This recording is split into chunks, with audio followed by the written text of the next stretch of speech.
सरकारी पैसा हमारे परिवार और देश के विकास पे खर्च होना चाहिए, वो पैसा पाकिस्तानियों को भारत में बसाने पे खर्च किया जाएगा। कल भाजपा की केंद्र सरकार ने सीए लागू करने का नोटिफिकेशन जारी किया है।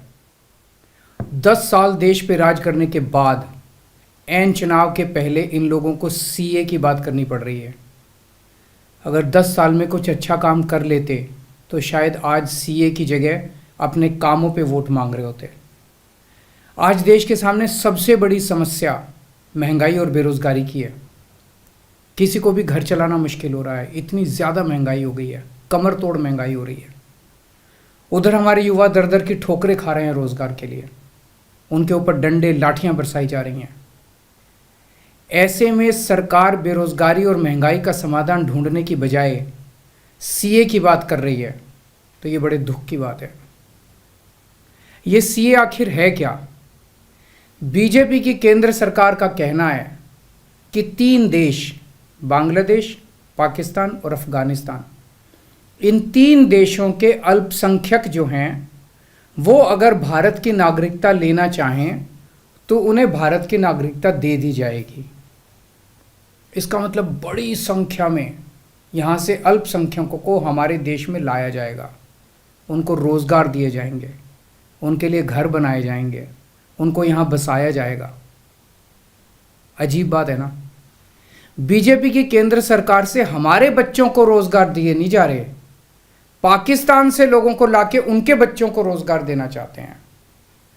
हमारे लोगों के पास तो घर नहीं है, भारत के तो ढेरों लोग बेघर हैं, लेकिन बीजेपी वाले पाकिस्तान से लोगों को लाके उन्हें भारत में बसाना चाहते हैं, उनको घर देना चाहते हैं।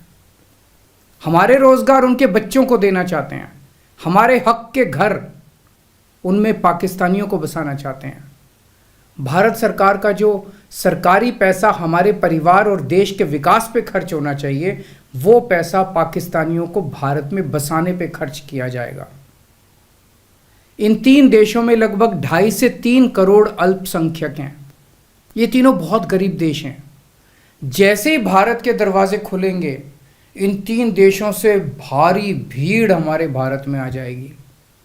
अगर इन 2.5-3 करोड़ में से 1.5 करोड़ लोग भी भारत आ गए तो कौन देगा इनको रोजगार? कहाँ बसाओगे इनको?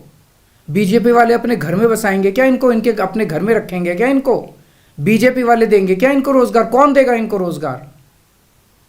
तो प्रश्न उठता है कि बीजेपी ऐसा क्यों कर रही है। कई लोगों से मैंने बात की, कुछ लोगों का कहना है कि ये पूरा का पूरा खेल वोट बैंक बनाने की गंदी राजनीति है। इन तीनों देशों से 1.5-2 करोड़ लोगों को अगर भारत ले आया गया और उनको चुन चुन के इस तरह से देश के अलग अलग भागों में बसाया गया, जिससे जहाँ जहाँ बीजेपी के वोट कम हैं वहाँ झुग्गियाँ डाल के अगर इन लोगों को वहाँ बसाया गया तो वहाँ बीजेपी का एक पक्का वोट बैंक तैयार हो जाएगा, बीजेपी के वोट बढ़ जाएंगे। और आने वाले इस चुनाव में तो नहीं, आने वाले भविष्य के चुनाव में बीजेपी को इससे बहुत बड़ा चुनावी फायदा मिल सकता है।